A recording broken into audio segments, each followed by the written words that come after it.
चाह जुदे जुदे बार गौर से पाके ताल खाजा गरीब नवाज ताल पीरो मुर्शिद दर रसूल करीम दर अल्लाह वाला হবে যারা তারা মরে নাই মরে নাই মরে নাই জোরে বলুন আরে চিৎকার করে বলুন আল্লাহ ওয়ালা হবে যারা তারা মরে নাই জিন্দা রয় মরে নাই পর্দা নেই মরে নাই আল্লাহ ওয়ালা হবে যারা তারা মরে নাই জিন্দা রয় মরে নাই আল্লাহর ওলিরা মরেও তারা জিন্দা তাই না বাবা আজকে ফুরফুরা শরীফের আমার দাদা হুজুর হযরত আবু বকর সিদ্দিক রাহমাতুল্লাহ আলাইহি তাই না আমরা তাকে মহব্বত করি ভালোবাসি কেন কেন কেন কারণ ওলিদের ছায়া তলে আপনি যতদিন থাকবেন আপনি যতক্ষণ না নিজেকে বিক্রি করতে পারেন ওলির কদমে ভাই রে আমার আপনার মূল্য নাই আল্লাহর ওলিদের সহবতে যাবেন আল্লাহর ওলিদের সহবতে থাকবেন তাহলে আপনার মর্তবা অনেক বড় হয়ে যাবে কারণ আল্লাহ পাক বলছেন আমার মহব্বত ভালোবাসা লাভ করতে চাও আমার নবীকে মহব্বত করো তাই না বাবা নবী বলেছেন আমার মহব্বত ভালোবাসা লাভ করতে হলে ভাই রে আমার ওলি আল্লাহকে মহব্বত করতে বলেছে না বলে তাহলে আমরা ওলিদের আশিক ওলিদেরকে মহব্বত করি ভালোবাসি আল্লাহর ওলিদের দামান ছাড়া আমরা কোনোদিন চলবো না আল্লাহর ওলিরা যে পথ আমাদের দেখিয়ে দিয়েছেন সেই পথেই আমরা অটল থাকবো আল্লাহর ওলিরা মরেও তারা জিন্দা জোরে বলুন না সুবহানাল্লাহ ভাইরে আমার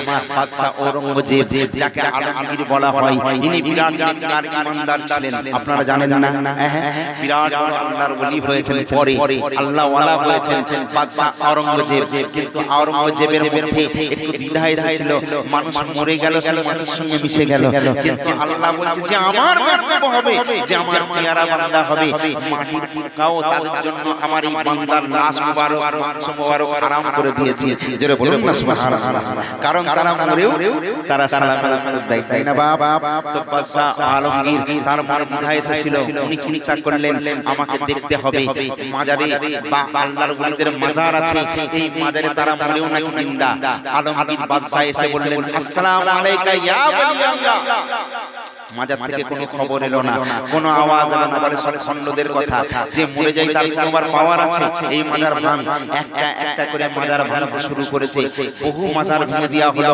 বাদশা আলমগীরের সঙ্গে অনেক লোকজন রয়েছেন তাদেরকে নিয়ে খাজা গরিব নওয়াজের দরবারে পৌঁছে গিয়েছে এবারে একজনকে বলছে খাজা গরিব নওয়াজের মাজারকে ভেঙে দাও তখন খাজা গরিব নওয়াজের মাজার সবাই বলছে হুজুর খাজা মহারাজা ইনি হলেন আমাদের মাথার সরতাজ এই মাজারকে ভাঙতে পারবো না বলে কেন ভাঙবে না আমি তো সালাম দিলাম উনি বলেন আসসালামু আলাইকা ইয়া ওলি আল্লাহ উত্তর এলো না ভাই রে আমার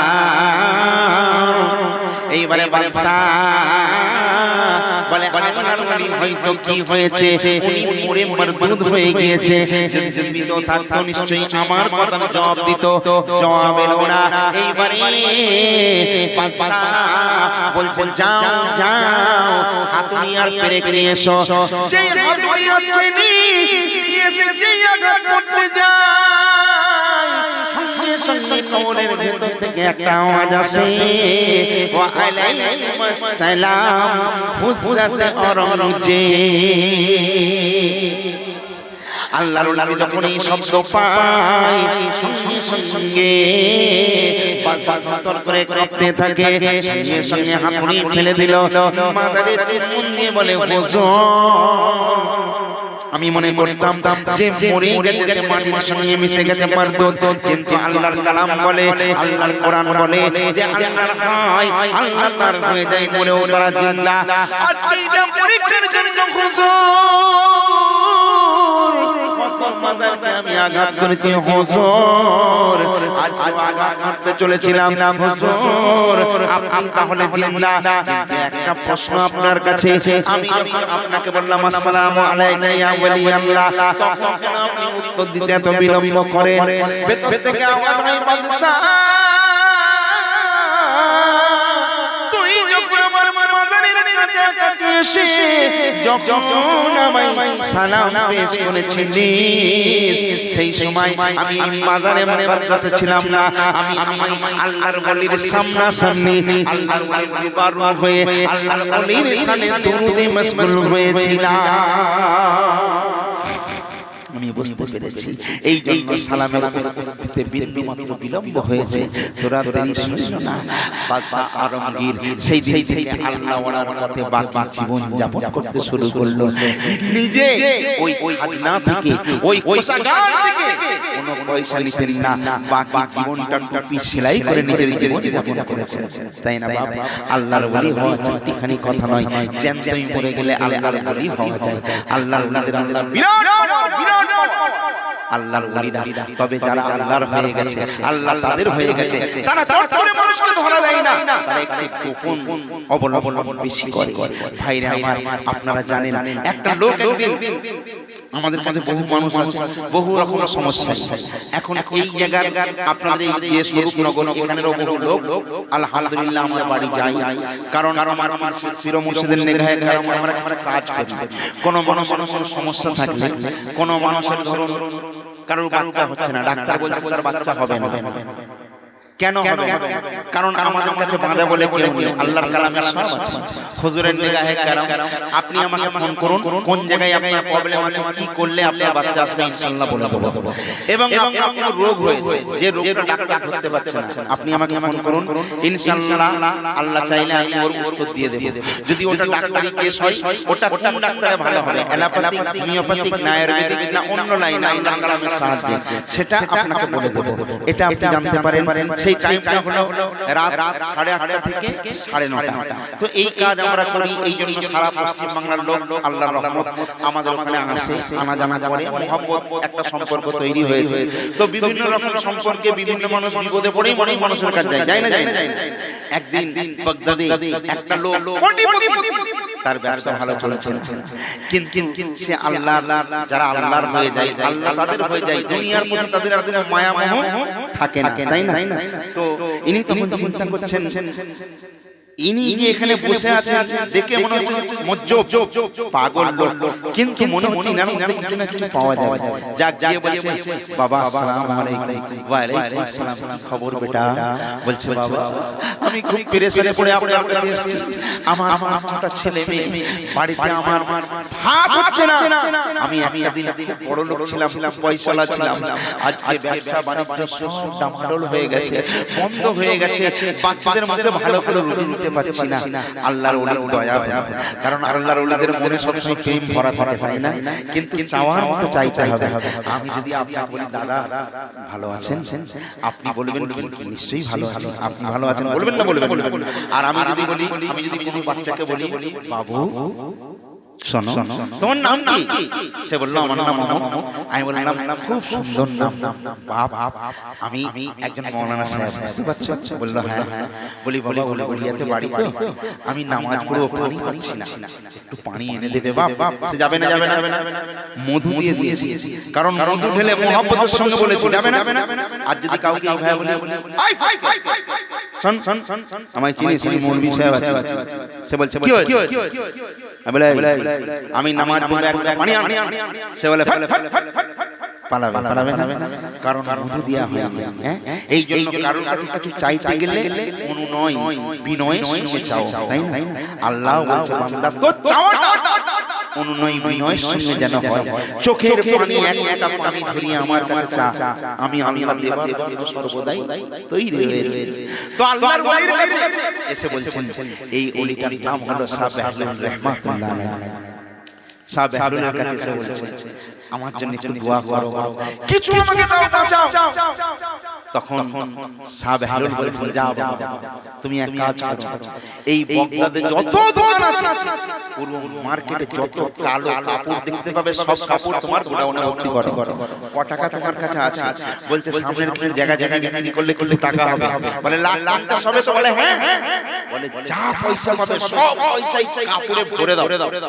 বলে বাবা আপনি আমাকে দোয়া করবেন। এক বিশ্বাস করে নিলেন, কালো কাপড় মানে বোঝে যত কালো ছিট আছে, কাপড় আছে, কোনো বগদাদের একটা অলি গলি কোনো দোকানে রাখেনি, এ সব কিনে পুরো ভান্ডার করে দিয়েছে, উড়া ভরে দিয়েছে। কারণ আল্লাহর ওলি বলেছে, আল্লাহর ওলি বিশ্বাস করলে কি পাওয়া যায়। এরপর দেখা গেল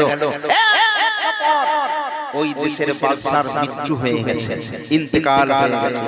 বাদশার দরবার থেকে ঘোষণা হলো, বাদশাকে ভালোবাসো, এই পুরো এই রাজদরবারে এলান করে দাও, আজকে কেউ সাদা বস্ত্র পরবে না, সবার দেহে যেন কালো বসন থাকে। এটা বাদশার কড়া হুকুম, সরকারি হুকুম। তো সমস্ত লোকজন কি করলো জানেন? সবাই তখন কাপড় খুঁজতে পাচ্ছে না, ইনার কাছে গেছে, যে কাপড় 2 টাকায় কিনেছে, একে বলছে ভাই এই কাপড়টা কত দাম?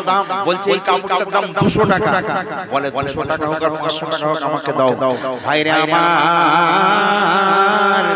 ওই একটা একটা করে পুরো গুডাউনের কাপড়, যেই লোকটা 50,000 টাকার ব্যবসা করেছিল আজকে 50 লাখ টাকা গিয়েছে তার ওই একদিনে। কি করে হলো? আল্লাহর ওলিকে মেনেছিল, বুঝলেন? প্রচুর বিক্রি হয়ে গেছে। ভাই একটা কথা হলো, কালকে আমার আয়োজন ভাই বলেন একটা গজল বলুন। আচ্ছা ইনশাআল্লাহ ঠিক আছে। হাফিজুল ভাই, আমার হাফিজুল ভাই বলছেন গজল বলতে, কাল গজল হয়েছে তাই না? আচ্ছা ঠিক আছে, আমি চেষ্টা করতে শোনা ভাই জান। তো আসলে অ্যাকচুয়ালি আমি আজকে আপনাদের কাছে এসেছি কিন্তু হাদিস কোরআনের কথা বলবো, তাই না বাবা? আপনারা জানেন, আপনারা গজল ভক্ত মানুষ, গজল তো আপনারা ইউটিউবে অনেক শুনেন, তবুও বলবো এই কথাটা শেষ করে দিই। তো আল্লাহর ওলির কথা শুনে প্রচুর বিক্রি হয়ে গেল, লাল হয়ে গেল, অনেক টাকা হয়ে গেল। আবার এক বছর কেটে যাবার পর দেখছে আর ভালো ব্যবসা কোনো চলছে না, আবার ওনার কাছে এসেছে, বলছে এখানে শোন, দেখবেন মানুষ যখন পয়সা থাকে না তার চলন একটু অন্যরকম হয়, আর একটু যদি পয়সা এসে যায় না সে ধরাকে সরা মনে করে না, মনে করলো কি ছিলাম কি হলাম। কিন্তু আল্লাহ বলছে ওরে তুই দৌলতের অহংকার করিস না। আল্লাহ বলছে দিয়ে ধন দেখে মন ছিনিয়ে নিতে কতক্ষণ, তাই না? কাজে এইরকম খারাপ ব্যবহার করো না। আজকে পয়সা আছে বলে এসে তুই সেইবারে বলেছিলিস, তোর কথাই আমি শুনে বিরাট লাভবান হয়ে গেছিলাম, আজকে তোর কাছে এসেছি, দিয়ে আমাকে কিছু দে, বল। একটা কলা নিয়ে ছুঁড়ে ফেলে যেমন পুরকে দেয়। আল্লাহর ওলি বলছে তোমার পাখা গজিয়ে গেছে, তাই না? আজকে আল্লাহর ওলির শানে এই রকম বিয়াদি আর এইভাবে কথাবার্তা, তখন কিছু তো বলতেই হবে, বল পাগলা, নালে এক চড় মারবো। সব বেহবেন বলছে যা তুই এক কাজ কর, যেখানে যত তরমুজ আছে সব তরমুজ কিনে রাখ। বলল পাগলের কথার দাম আছে, সঙ্গে সঙ্গে যত তরমুজ আছে বগদাদে সব কিনে নিল। কিন্তু অত তরমুজ খাবার লোক কোথায়? এক দিন 4 দিন 5 দিন 1 সপ্তাহ 2 সপ্তাহ পর পুরো পচে ঢোল হয়ে গেল, পুরো ব্যবসায়ী ডামাডোল হয়ে গেল, পুরো লস হয়ে গেল। তখন আল্লাহর ওলির কাছে এসে কাঁদে, আল্লাহর ওলির কাছে কাঁদে বলে হুজুর এই কি আমার সর্বনাশ হলো। আল্লাহর ওলি তখন বলছেন বেটা, আল্লাহ বলেছেন দিয়ে ধন দেখে মন ছিনিয়ে নিতে কতক্ষণ। তোমার দৌলত আছে বলে ধরাকে সরা জ্ঞান করবে না। আল্লাহ বলছে কিসের অহংকার? আমি আল্লাহ যদি মনে করি একটা ফুঁড়া দেব, ওই ফুঁড়াতে তোর তামাম জিন্দেগির জমা পুঁজি আমি শেষ করে দিতে পারি। কি গো পারে না? আল্লাহ বলছে আমি নিরাকার, আমি মানে আমি শূন্য দিই, তাই না? তাহলে আল্লাহ যদি আপনার প্রতি রাজি হয়, আপনার এক আছে, আল্লাহ একটা শূন্য দিলে কত হলো? 10, আর একটা যদি শূন্য দেয় কত হলো? 100, আরো যদি একটা শূন্য দেয় 1000, আরো যদি একটা শূন্য দেয় 1 লাখ। ছিল এক, রহমত যখন করে দিল এককে 1 লাখ করে দিল কে? আমার আল্লাহ। কাজেই নিজের মনটাকে ঠিক করবেন সোনা ভাই, এমন কথা বলবেন না যে কারো মনে আঘাত হয়। মানুষকে ভালোবেসে বলুন, মানুষকে বলুন ভাই ভালো আছো, ভাই ওটা আমার দেবে না। একটা কথা হলো ভালোবাসা পাওয়া যায়, তাই না? কারণ এই দুনিয়া কদিনের, কারণ জিন্দেগি এক কিরায়া ঘর है, एक ना एक दिन बदलना पड़ेगा जिंदगी एक किराया का घर है एक ना एक दिन बदलना पड़ेगा जिंदगी एक किराया का घर है एक ना एक दिन बदलना पड़ेगा मौत जब तुझको आवाज देगी घर से बाहर निकलना पड़ेगा जिंदगी एक भाड़ाटिया घर एक ना एक दिन এই বদলে যাবে जब जन्म তোরে সে ওই যাবে जब जन्म তোরে সে ওই যাবে ঘর ছেড়ে ওই বারাতে যে হবে ঘর ছেড়ে ওই বারাতে যে হবে আল্লাহুম্মা সাল্লি আলা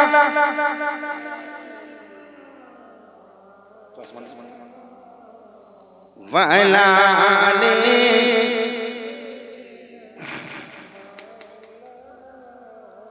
Allahumma salli ala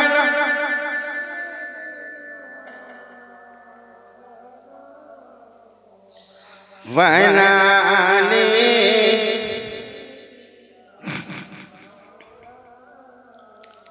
আচ্ছা এই দরুদটা আল্লাহ এত পছন্দ করেন যে আল্লাহ পাক বলছেন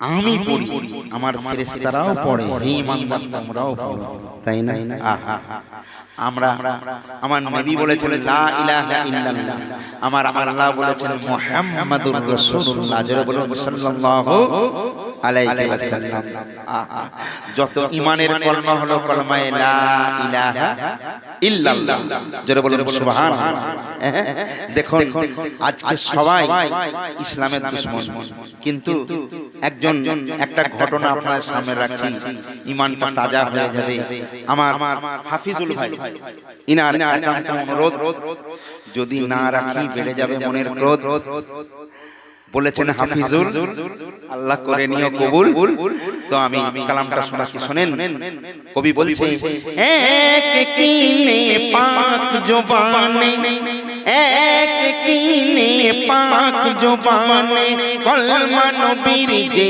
পড়েছে আর নেই কোনো তাকাত করবে যে বরবাদ যে নবীর কলমা পড়েছে নেই কোনো তাকাত করবে যে বরবাদ নবী প্রেম সিনায় জারি রয়েছে নবী প্রেম সিনায় জারি রয়েছে জোরে বলুন আপনি যদি কলমা রাশি হন আল্লাহ আপনার মর্তবা হাজার গুণে বাড়িয়ে দেবেন জোরে বলুন আহা একটা বাদশা কিন্তু এর বিকল্প ঘোষণা দিচ্ছে কি করছে জানেন একটা ইহুদি বাদশা হাজার হাজার লোকের সামনে বলছে কি বলছে এক ইহুদি বাদশা ঘোষণা করে সারা শহর নগরে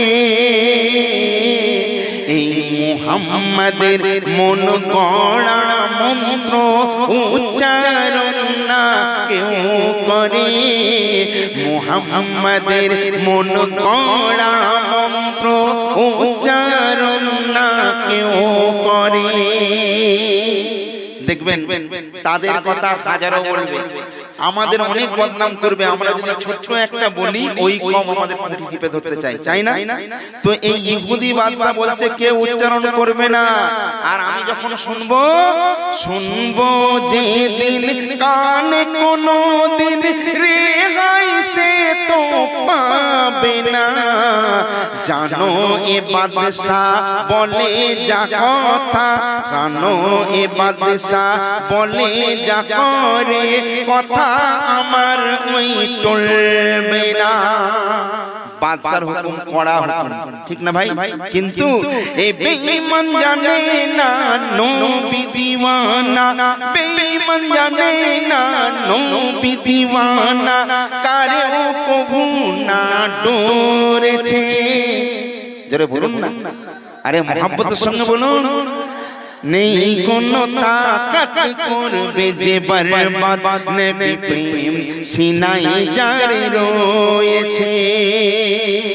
এটা হলো ইহুদি বাদশা, এর একমাত্র ছেলে, জওয়ান যুবক ছেলে, এর নাম হলো তোফায়েল। দেখতে যেমন মাশাআল্লাহ, তার দেহে এত খুশবু, দামি দামি খুশবু। এই তোফায়েল একদিন ঘুরতে ঘুরতে আল্লাহর রাসূলের একটা মাজমায় পৌঁছে গেল। রাসূল সাহাবীদের নিয়ে কথা বলছেন, তোফায়েল দূর থেকে বলছে, ইয়া রাসূলুল্লাহ, ইয়া হাবিবাল্লাহ, একবার আপনার কদমের কাছে আসতে দিন। রাসূলের কদমে এলো, এসে বলছে, ইয়া রাসূলুল্লাহ, আমাকে কলমা পড়িয়ে মুসলমান করে দিন। জোরে বলুন, কে বলছে? তোফায়েল। আর তোফায়েল ইহুদির একমাত্র ছেলে, আজকে কলমা পড়ে মুসলমান হয়ে গেল। তারপর ইহুদি বাদশার ছেলে তোফায়েল সত্যের সন্ধান করতে গিয়ে আর কলমা পড়ে নবীর সিনায়, সিনাকে তার নেই মিলিয়ে। কলমা পড়ে নবীর সিনায়, সিনাকে তার নেই মিলিয়ে। শুধু কি তাই? আরে ভালোবাসাই মজলে মন, কিবা হাড়ি কিবা ডন। নবীর যে আশিক হবে, এই দুশমনদের কথাই সে কর্ণপাত করবে, করতে পারে না। তোফায়েল কেমন কি করছে জানেন? নবীর সচ্চা প্রেমী হয়ে শহর নগর বস্তিতে দিন ইসলামের শান্তির কথা তোফায়েল যাই প্রচার করে। দিন ইসলামের শান্তির কথা তোফায়েল যাই প্রচার করে। আবার কোথায় প্রচার করছে? নিজের দেশে। আর বাপের কঠোর হুকুম আছে যে যে একদিন মুহাম্মাদের কলমা পড়বে, আমি বাদশা পুত্র পরিজন চিনব না, ডাইরেক্ট তার ফাঁসির অর্ডার। বাদশাহী হুকুম, সরকারি স্ট্যাম্প পড়ে গেছে। আর সেই বাদশার একমাত্র ছেলে বলছে, ইসলাম হচ্ছে শান্তির ধর্ম, ইসলামের সুশীতল ছায়ে এসো। বাদশার লোকজন বাদশাকে গিয়ে বলছে, আপনি তো হুকুম এলান করে দিয়েছিলেন যে কলমা পড়বে তাকে জ্যান্ত পুঁতে দেওয়া হবে, কিন্তু আপনার নিজের ছেলে কি করেছে জানেন? আপনার নিজের ছেলে তোফায়েল কি করেছে? বলতেছেন নবীর কলমা পড়ে নবীর সিনাতে সিনা মিলিয়ে মুসলমান হয়ে গেছে। জোরে বলুন। তখন আর বাদশা তখন রেগে আগুন, বাদশা তখন রেগে আগুন, সাহস এত কোথা পেয়েছে, পুত্র পরিজন দেখব না এখন, তাই করব কথা যা রয়েছে, তাই করব কথা যা রয়েছে। বলছে আমি কোনো কথা মানবো না, যাও যাও তোফায়েলকে ধরে নিয়ে এসো। এইবারে সবাই মিলে গেল, গিয়ে তোফায়েলকে ধরে আনা হলো। বাদশা বলছে, ওকে আমি ফাঁসিতে দেব, আমি দেখতে পারবো না, যেহেতু আমার তো ওরসজাত সন্তান। ওকে এক কাজ করো, গভীর জঙ্গলে নিয়ে যাও। গভীর জঙ্গলে বড় বড় জীব জন্তু আছে, তারা যদি জানতে এরকম মানুষ পায়, ওকে ছিঁড়ে কুড়ে খেয়ে নেবে।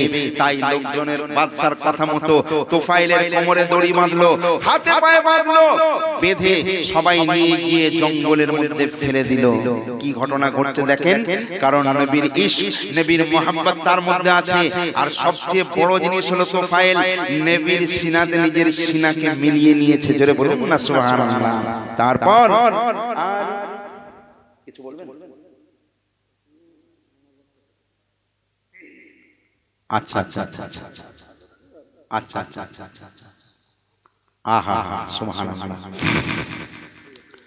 ভাইরে আমার, আহা হা সুবহানাল্লাহ। ভাই এই বাদশার হুকুমে এই তোফায়েলকে যখন জঙ্গলের মধ্যে ফেলে দেয়া হয়, জঙ্গলের ভয়ঙ্কর জীবজন্তুরা চারিদিকে ওই জ্যান্ত মানুষ পেয়ে খাবার জন্য তৈরি হয়ে যায়। সবাই যখন ছুটে ছুটে আসে আসার পর দেখা যায় তোফাইলের সিনা হতে নবীর দেহের খুশবু পাওয়া যায়। সব জীবজন্তুরা বলে এটা কার খুশবু? তোফাইল বলতে তোমরা কি বুঝতে পারছো না? ওই জীবজন্তুগুলো সঙ্গে সঙ্গে তোফাইলের দাঁত দিয়ে বাঁধনটা খুলে দিয়ে তোফাইলকে পথ দেখিয়ে দেয়, যাও যাও তোফাইল চলে যাও। তোফাইল চলে এলো। বাদশার লোকজন এসে বলছে, এই কি দৃশ্য দেখলাম, আপনার ছেলে তো আবার ফিরে আসছে। বলছে বলো কি? বাদশা বলছে ওকে জঙ্গলের পশুরা ছেড়ে দিলে। বললো হ্যাঁ। বলে তাহলে আমাদের এই দরবারে একটা পাগলা হাতি আছে, ওকে ছেড়ে না, মাঠে ময়দানের মধ্যে ওকে ছেড়ে ফেলে দেওয়া হোক, ঘেরা টোপের মধ্যে পাগলা হাতিকে ছেড়ে দাও। তারপর কি হলো এটা বলবো না? বলবো না? বলবো। আহা সুবহানাল্লাহ, আপনাদের আকর্ষণ আছে। তবে আমি একটা কথা বলি, সোনা ভাইজান, আজকে আমি প্রথমে বলেছি কোন মানুষের কোনো গ্যারান্টি নেই, আজকে আছেন কালকে চলেও যেতে পারেন। আমার ভাইজান হাফিজুল ভাই বললেন যে এই জলসাটা আমরা অনেক কষ্ট করে করেছি, অনেক মানুষের কাছে গেছেন, আপনারা সকলেই সহযোগিতা করেছেন, সাহায্য করেছেন। আমার মা বোনেরা অনেকে এসেছেন। বাপরে আমার, এটা হলো সদকায়ে জারিয়া, এটা এমন একটা দান, এই দান মরে যাবার পরও কবরে শুয়ে শুয়ে পাবেন। তো আমার ভাইজান বললেন অনেক মা বোন ভাইয়েরা রয়েছেন, যদি কেউ আমাদের জলসায় একটু শরীক হতো খুব ভালো হতো, অনেক খরচ খরচা আছে। তাহলে আমি দোয়া করার আগে এরপর কি হলো এই অংশটা কিন্তু আপনাদের বলবো। তবে তার আগে আমি 5টা লোককে ডাকবো। এমন কোন লোক আছেন এইখানে অনেক টাকা অনেক পয়সা অনেকদিকে খরচ হয়ে যায়, যদি মনে করেন চলো আল্লাহর রাস্তায় দিতে কজন পারে, কারণ দান করা সহজ নয়, দান করতে গেলে সবার আগে মনের দরকার, তাই না বাবা? টাকা থাকলে হজ করা যায় না, টাকা থাকলে মানুষকে খাওয়ানো যায় না, সবার আগে মনের দরকার। আমি ওই বাকি অংশটা আপনাদের বলবো। তবে তার আগে বলবো এমন কেউ আছেন যদি মনে করেন 1000 টাকা আমি শরীক হব, 500 টাকা 200 টাকা আমি শরীক হব। আবার অনেকে আছেন ভাইজান দিতে তো ইচ্ছা ছিল কিন্তু আমি তো পয়সা নিয়ে আসিনি, আমার হাফিজুল ভাইয়ের কাছে খাতা আছে, যদি মনে করেন নামটা লিখে দেবেন, পরে আল্লাহ যখন আপনাকে তৌফিক দেবে আপনি এসে শরীক হয়ে যাবেন বা দিয়ে দেবেন। ইনশাআল্লাহ প্রতি বছর এখানে জলসা হয়, তাই না? প্রতি বছর। আগামী বছরের জন্য এমন কোন ভাইজান নেই, আমার মা বোনেরা নেই। আল্লাহ যাকে যেমন দেবে, আমি কাউকে বলবো না যে আপনি 500 দেবেন কি 1000 দেবেন, কারণ আল্লাহ কার মধ্যে কি রেখেছে কেউ বলতে পারে না, তাই না বাবা? আসুন আপনারা যারা দেবেন 5টা লোক আমি ডাকবো আপনাদের, আপনারা এসে শুধু নামটা বলে যাবেন, ইনশাআল্লাহ আমার নাম অমুক, আমার মা বাবার জন্য, আপনার মা বাবার জন্য দোয়া হবে, আপনার রুজিতে আল্লাহ খায়ের বরকত দেবে। আল্লাহ বলে যে আমার রাহে এক নেই, আমি তার বিনিময়ে 70 দিয়ে থাকি। জোরে বলুন সুবহানাল্লাহ। এত বান্দার মধ্যে এমন কেউ নেই সর্বপ্রথম একটা লোক এসে বলবে ইনশাআল্লাহ আমার নাম অমুক, আমি এই টাকাটা দেব, আমি তার নামে ছন্দ আকারে একটা কথা বলবো। ভাইজান এমন কেউ নেই। দেখুন দান কি দান করবেন সেটা আপনার ব্যাপার, আপনি 100 200 500 50 কি দেবেন আমি জানি না, কারণ আপনি তো নবীর মহব্বতে দেবেন, তাই না? আগামী বছর জলসার জন্য আজকে আমাদের মা বাপ যারা আমাদের মহব্বত করতো, ভালোবাসতো, যারা দুনিয়া ছেড়ে মাটির জমিনে ঘুমিয়ে রয়েছেন, তারা চাই না খাবার জন্য, ভাত মাখার জন্য, তেল পরার জন্য, কাপড়, সবাই দুয়ার ভিখারি। আসুন কত টাকা কত পয়সা কত দিকে হয়ে যায়, এত লোকের মধ্যে কেউ নেই, একটা লোক কমসে কম দাঁড়ান, দাঁড়িয়ে বলুন ইনশাআল্লাহ এইটা আমি দেবো। আল্লাহ কার হাতকে কখন কবুল করবেন কেউ বলতে পারে না। আমার মা বোনেরাও অনেকে আছেন, আপনাদের বাচ্চাদের হাতে আপনারা পাঠিয়ে দিতে পারেন। এই তো এখানে খাতাও রয়েছে, আপনারা যদি মনে করেন আমি শরীক হব। সোনা ভাইজান, আমরা মুসাফির লোক, অনেক দূর থেকে এসেছি, আপনাকে বললাম আল্লাহর রহমত অগণিত, আল্লাহর অসংখ্য শুকরিয়া। আল্লাহ কাকে কখন কোন মাকামে পৌঁছে দেবে। আজকে আপনি ছেঁড়া প্যান্ট পরে বসে আছেন, দুদিন পরে আপনি বাইকে চড়ে ঘুরবেন, কোনো সন্দেহ আছে? নাই। আল্লাহ যাকে দেয় ছাপ্পড় ফুলে দেয়, তাই না?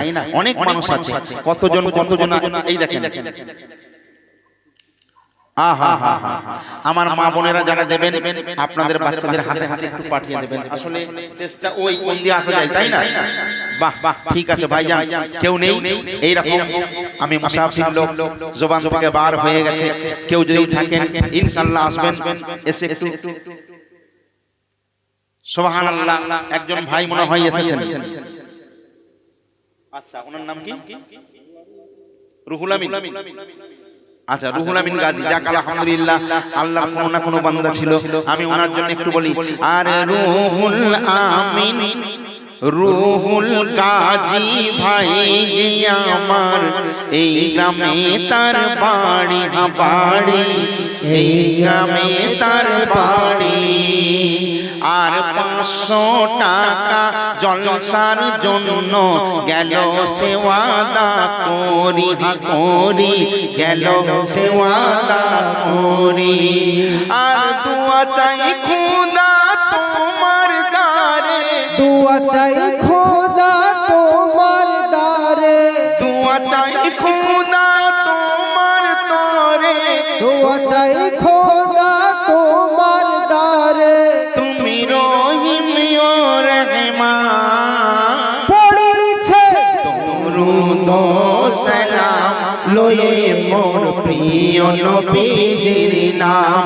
পড়েছে দরুদ ও সালাম লয়ে মোর প্রিয় নবীজির নাম। আরে সমুসা দাউদ নূহ, ঈসা মুসা দাউদ নূহ ইব্রাহিম আদম পড়েছে দরুদ ও সালাম লয়ে মোর প্রিয় নবীজির নাম। এই একজন আল্লাহর বান্দা ছিল, আর কেউ নেই।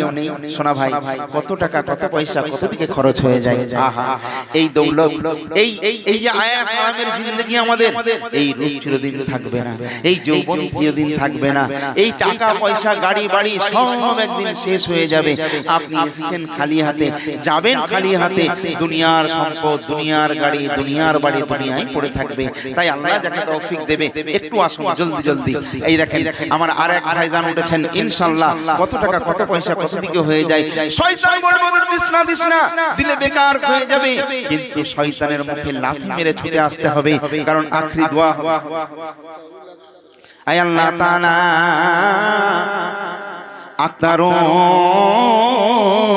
আল্লাহ দুনিয়া ছেড়ে বিদায় নিয়ে মাটির জমিনে ঘুমিয়ে রয়েছেন মা বোন, তার মাগফিরাতের উদ্দেশ্যে কিছু টাকা নিয়ে শরীক হয়ে গেলেন। এই আল্লাহ তাআলা এই দানকে আপনি কবুল আর মঞ্জুর করে নিন। খোদা কবুল করুন, কবুল করুন মোদের মনের কামনা খানাই কাবানা দেখাইয়ে তো দেবেন না। হে আল্লাহ, আমার ভাইজানের যে উদ্দেশ্য দিল, আল্লাহ তার কবরটাকে নাজাতুল কবর বানিয়ে দিল। আল্লাহুম্মা আমিন। এই দেখেন মজিদ ভাই, আর মজিদ ভাই নামটি যে তার ছিল এখানে বসে, বসে ছিল এখানে বসে, বসে ছিল এখানে বসে। আর যা ছিল পকেটে তাই নিয়ে ছুটে দিল সে ভালোবেসে, বেসে দিল সে ভালোবেসে। ভাইয়ের তরে চাই গো দুয়া, ভাইয়ের তরে চাই গো দোয়া, তুমি রহিম ও রহমান। পড়েছে দরুদ ও সালাম লয়ে মোর প্রিয় নবীজির নাম। পড়েছে দরুদ ও সালাম লয়ে মোর প্রিয় নবীজির নাম। শোনা ভাই, নারায়ে তাকবীর।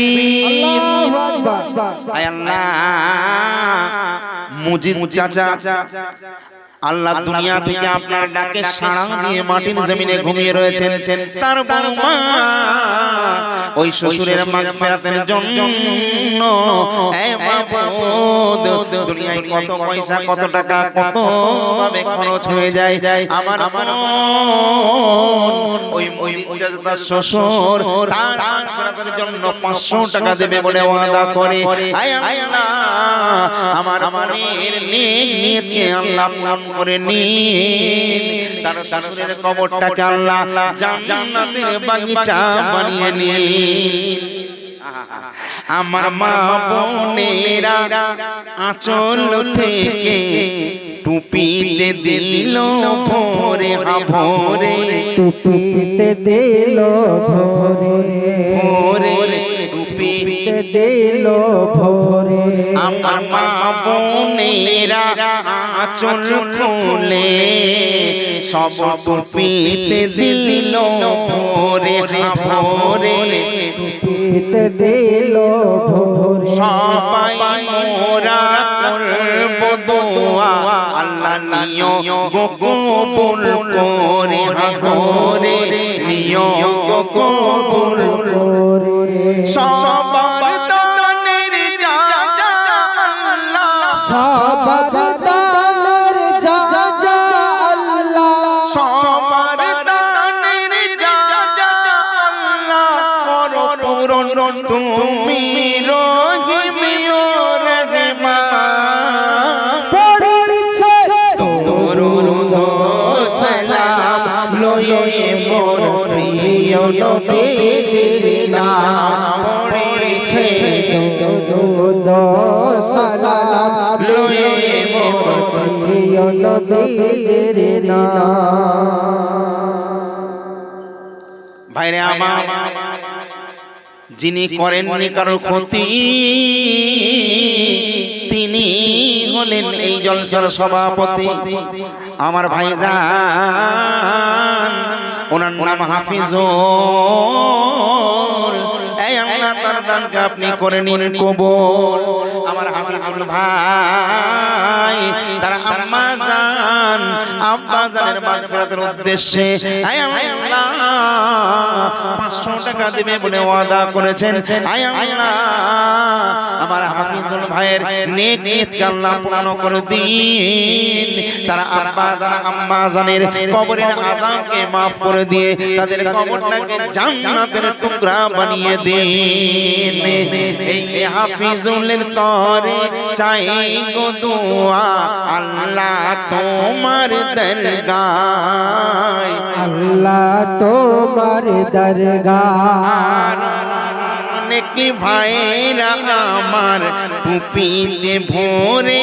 সবাই দেয় আল্লাহ টুপিতে ভোরে সবাই দেয় এই দানের বদলা দিও গো আল্লাহ দানের বদলা দিও গো আল্লাহ কবুল করো রহমান পড়েছে দরুদ সালাম লয়ে মোর প্রিয় নবীজির নাম পড়েছে দরুদ নারায়ে তাকবীর আল্লাহু আকবার। কার মধ্যে কি আছে কেউ জানে না তাই না আমি বলেছিলাম সুদূর হাওড়া জেলা থেকে এসেছে মুসাফির মানুষ দেখেন সুফিয়া খাতুন তার স্বামীর নাম মিকাইল সরদার কত 1000 টাকার দাতা নারায়ে তাকবীর আল্লাহু আকবার। আহা সুফিয়া আর ইসরাফিল আহা নামগুলো লিখুন ভাইরে আমার সুফিয়া আল্লাহ যার করেছে এত বড় দিন স্ত্রীর নাম সুফিয়া স্বামীর নাম মিকাইল এই আল্লাহ নবীর যেন পাই দেখা জলসার জন্য দান করেছেন 1000 টাকা হে আল্লাহ এই দানকে আপনি কবুল আর মঞ্জুর করুন আল্লাহুম্মা আমিন আর সুফিয়া আর মিকাইল আল্লাহ করেছে এদের বড় দিল আর কি নাম 500 টাকা দিয়ে দিল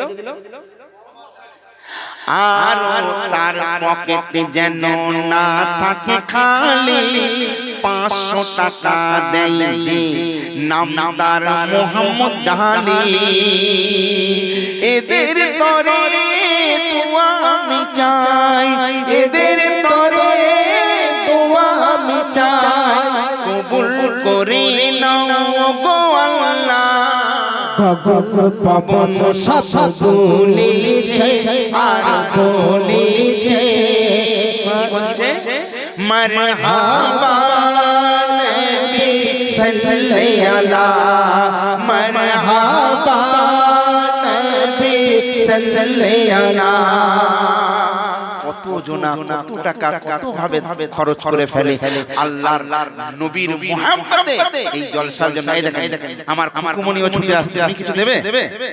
আহা কতজন এখন অনেকে বাকি আছে, অনেকের মন বলছে দেব কি দেব না, দেব কি দেব না, দেব কি দেব না। দেখুন আল্লাহ বলছে বান্দা তুই আমার যদি হয়ে যাস আমি তোর হয়ে যাব। কত টাকা কত পয়সা বিভিন্ন খাতে বিভিন্ন ভাবে আমাদের খরচ হয়ে যায়। আজকে মনের পরীক্ষা হচ্ছে, আল্লাহর স্যাটেলাইটে সব ক্যামেরা হয়ে ধরা হয়ে রয়েছে। ভাইরা আমার যে যা পারবেন নবীর মুহাম্মতে এখন যদি কেউ বাকি থাকেন একটু তাড়াতাড়ি দিয়ে দেবেন, কারণ আখরি দোয়া করে আমার ভাইজান অনেক কষ্ট করে তাবারুকের ব্যবস্থা করেছে, আপনারা দিয়ে শরীক হয়ে যাবেন। আহা সুবহানাল্লাহ, আস্তে আস্তে বাবা বাবা। আমার ভাইজান বলছেন আমাদের এখানকার মেয়ে ছেলেরা খুব ভালো।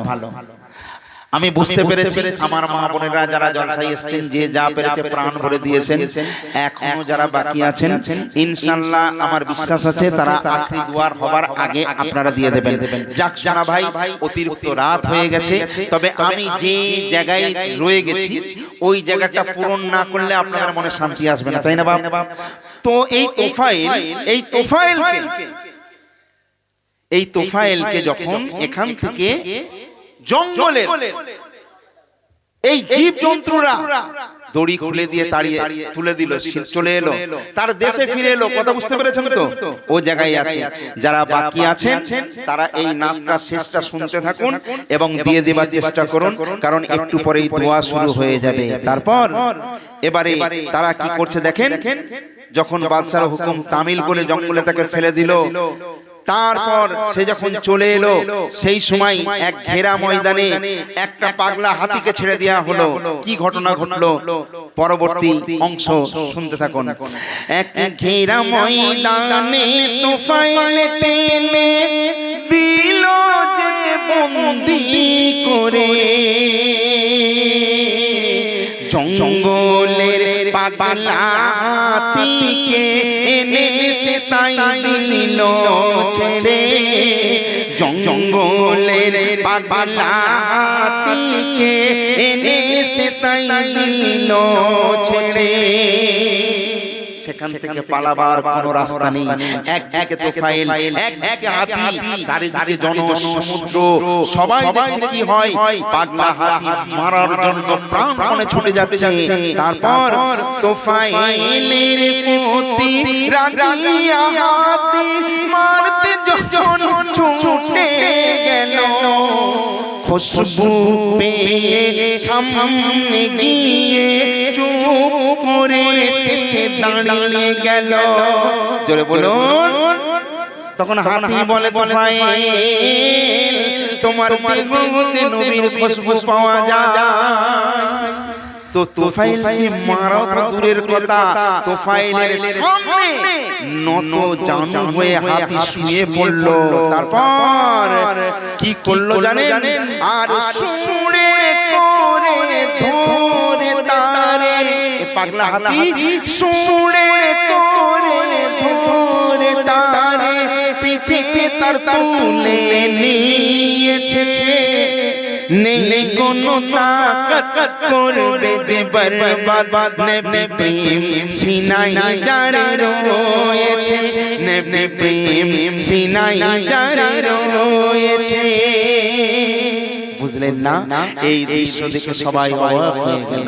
ভাইরে আমার সমস্ত ইহুদি তোফায়েল ছুটে যায় আর বার তোফায়েল বুঝেছি তোমার কি পাওয়ার, শুধু আল্লাহর নবীর সঙ্গে সিনা মিলাবার জন্য।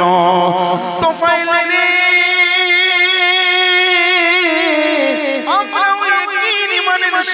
কলমা পড়ে মুসলমান হতে চায়, কাতারে কাতারে মানুষ কলমা পড়ে মুসলমান হচ্ছে।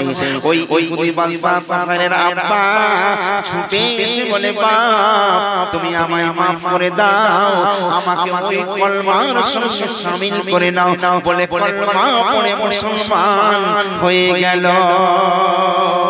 জোরে বলুন তাহলে বুঝতে পারলেন আল্লাহ পাক যতটুকু শোনালেন শোনার থেকে বলার থেকে যেন বেশি বেশি আপনাকে আমাকে নেক আমল করার তৌফিক দান করেন।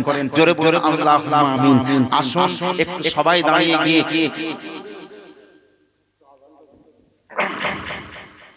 সোনা ভাইজান, আসলে আমার বয়স অনেক হয়ে গেছে, তবু ভাইজান আমি চেষ্টা করব একটা বান, কারণ দেখুন প্রত্যেকটা মানুষের একটা সময় থাকে না? তো একটা সময় ছিল তখন গলার আওয়াজ ছিল, আজান দিয়েছি, এখন সেই আওয়াজ নেই, তবু আমি চেষ্টা করছি। হযরতে বেলালে হাবশী যখন আজান দিত, বলুন আহা, মানুষ কত খুশি হয়ে যেত, মক্কা মদিনার পশু পক্ষী সবাই পাগল পারা হয়ে যেত। আল্লাহ রাসূল যখন মদিনা থেকে হিজরত করে মক্কায় গেলেন, হযরতে বেলালে হাবশীকে কাবার ছাদে তুলে দিলেন, দিয়ে বলছে বেলাল আজান দাও। হযরতে বেলাল আজান দিচ্ছে না, সাহাবী হুজুররা পাগল পারা হয়ে সবাই তাকিয়ে রয়েছে, বেলাল আজান দাও। হযরতে বেলালে হাবশী বলছে ইয়া রাসূলুল্লাহ ইয়া হাবিবাল্লাহ, এই বেলাল যখন মদিনায় ছিল কাবাকে সম্মান রক্ষার্থে কাবাকে সামনে রেখে পশ্চিম দিকে মুখ করে বেলাল আজান দিত।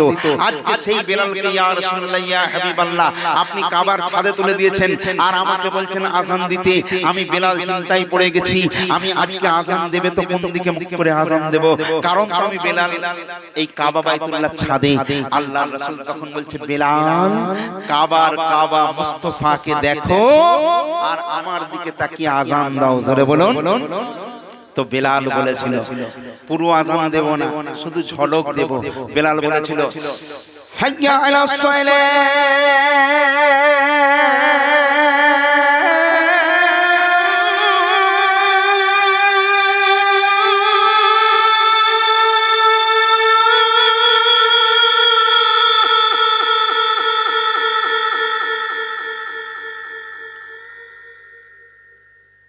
حي على الصلاة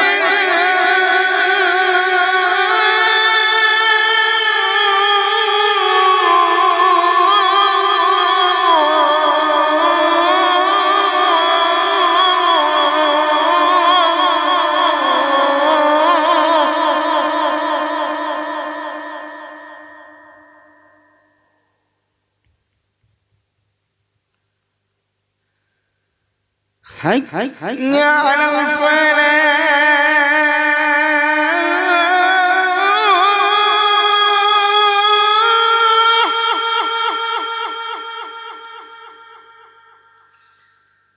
هيا على الفلاح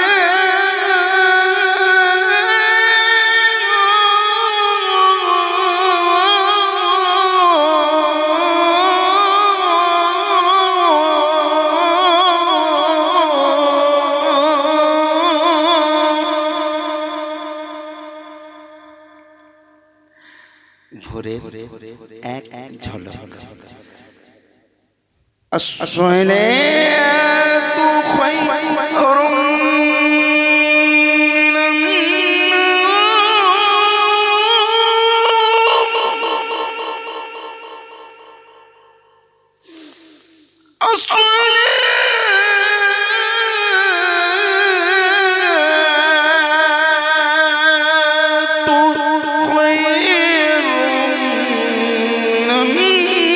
নাওম।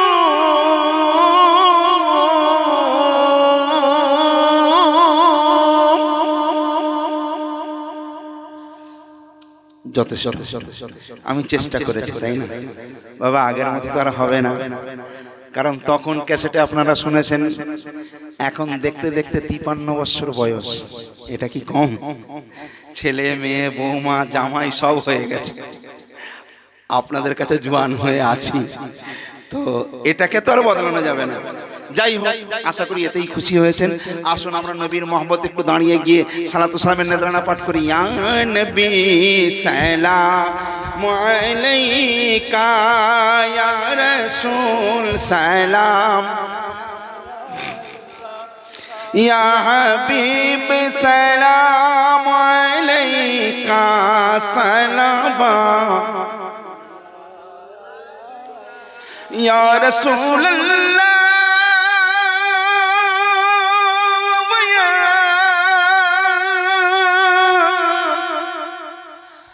হাবিবাল্লাহ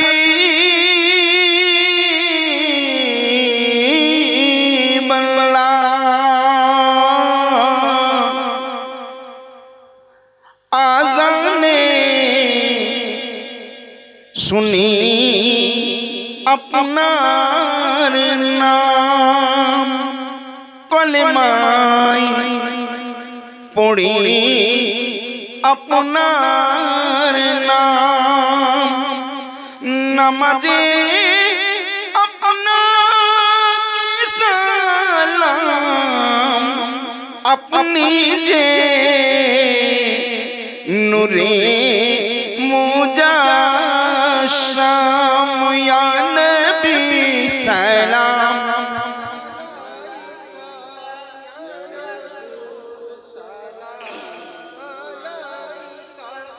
ইয়া হাবিব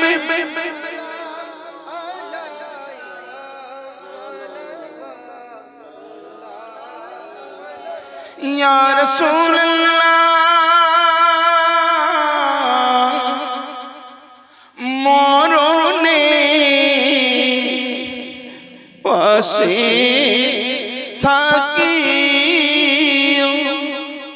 কবরে হাজির হইও, মিজানে সঙ্গে থাকিয়া হাসরে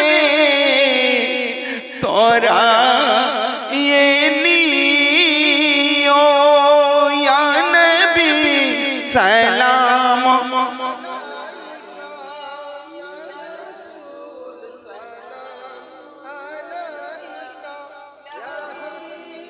সালাম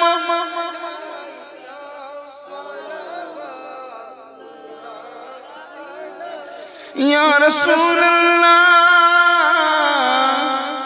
চাহি না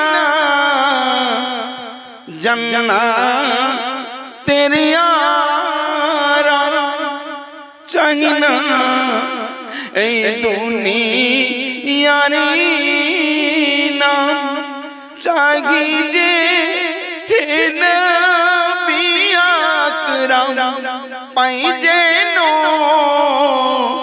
আপনার দুই কদম, ইয়া নবী সালাম।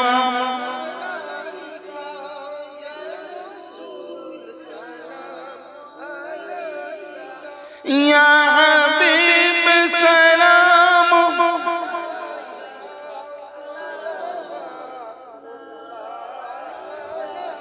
বসে বসে আল্লাহ সালাম بلغ العلا بكماله كسبت جماله حسنت جميله وآله বাবারা আমার একটুখানি আসুন, তাবারকটা ও ভাই একটুখানি মনোযোগের শেষে তাবারক দেবেন, ঠিক আছে? একটুখানি অপেক্ষা করুন, যে যেখানে আছেন একটুখানি হাত তুলে আল্লাহর দরবারে ফরিয়াদ করে নিয়ে আসুন। আল্লাহুম্মা আমিন। রব্বানা যালামনা আনফুসানা ওয়া ইল্লাম তাগফির লানা ওয়া তারহামনা লানাকুনান্না মিনাল খাসিরিন।